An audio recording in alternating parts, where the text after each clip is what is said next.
инсталация. Започваме да редим керемиди. Като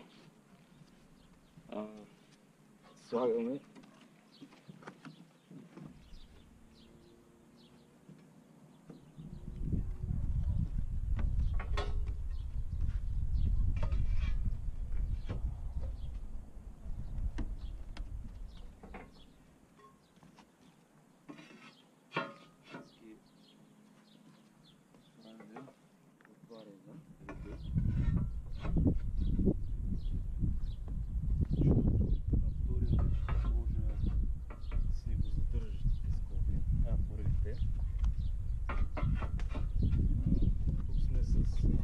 бетонена стреха, което означава, че в принцип можем да ги сложим и на първия ред.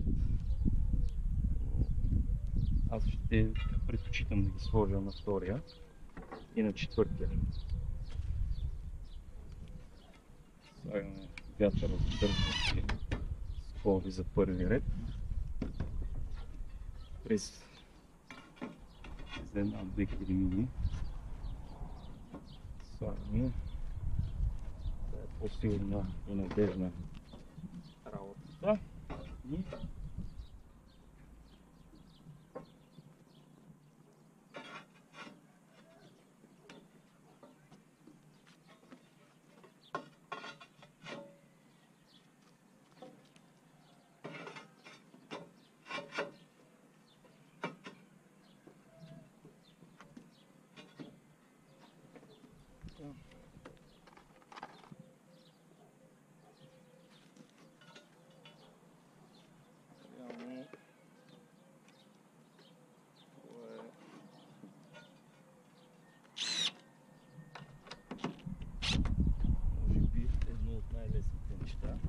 да редим керемидите, то гледаме фугата да има около 1-2 мм.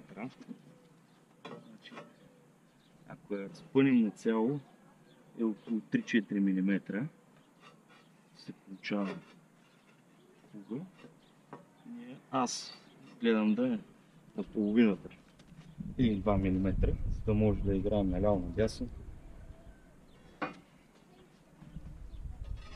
Все пак, ако някоя керемида от гълъпа излезнала леко крива, почти е невъзможно да няма една-две такива. Все пак да можем да регулираме тези неща. Защото най-важно е накрая клиента, който не разбира реално покриви, като си погледне покрива, да изглежда красиво. За клиента това е най-важно. Ето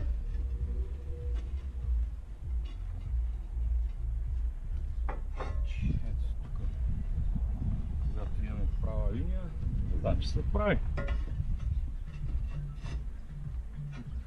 С фугата, горе сме права и това е.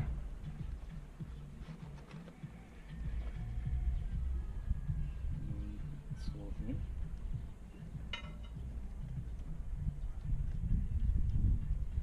Тези скоби забавят процеса, но правят надежден покрив. Така че хората, които клиентите, когато избират майстор, трябва да искат най-бързия майстор, според мен. Защото има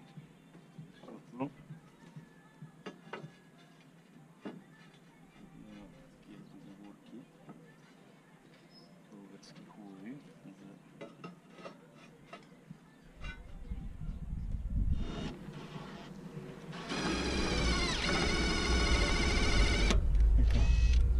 ударихме на скобата на лука. Значи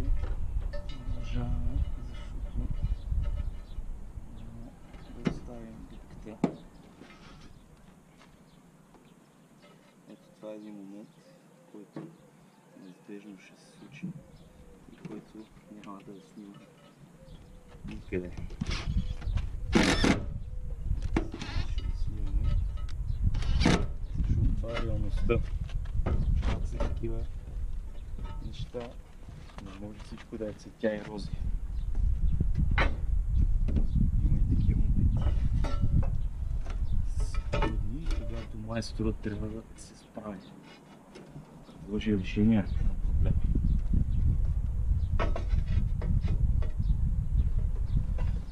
Казва, ето, нищо му няма. Шкала.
По-дълга стреха, 80 см, може би по-добре, не може би, трябва да се сложи дори на третия ред, първите скоби, за да не се получава натрупване на сняг на стрехата и последващи проблеми.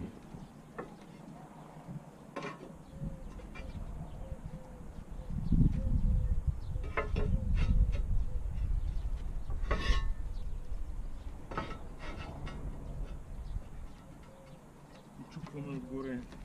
Термидарките са ни слагани с чап, който гарантира правия монтаж. Всички са под прав ъгъл. И когато двете зъбчета на керемията опрат керемидарката, това означава, че керемията няма как да не е права.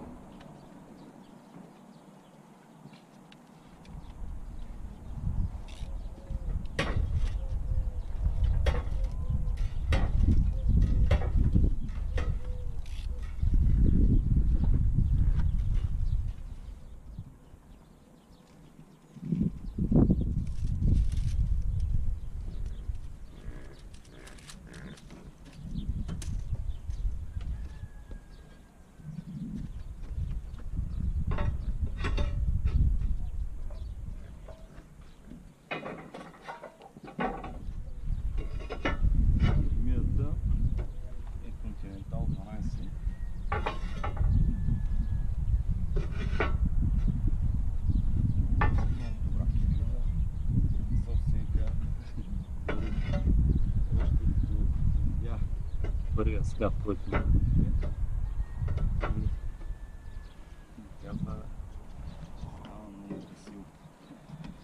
Без да сме нарязали гите, да сме сложили паците. Това е защото оценяват хората работата ми. И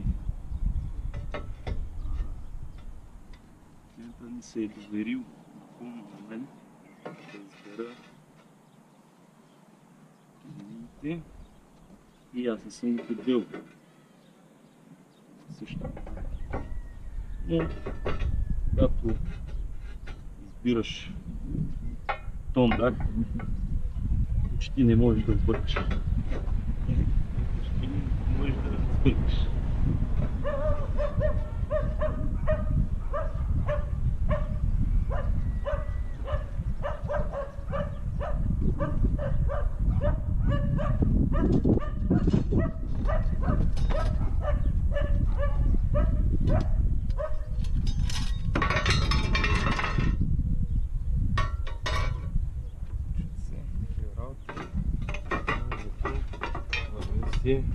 Вижте, за да се чупят. Почти не гледам къде стъпвам, защото съм сигурен, че няма да ме подведат. Затова не трябва да се прави, според мен, компромис с качеството, за да си сигурен, че няма да има проблеми.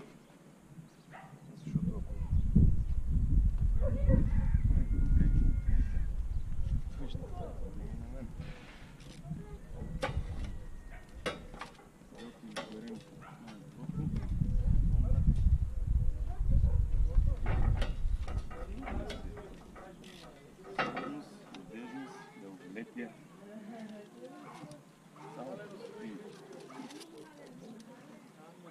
сигурен, че ако има си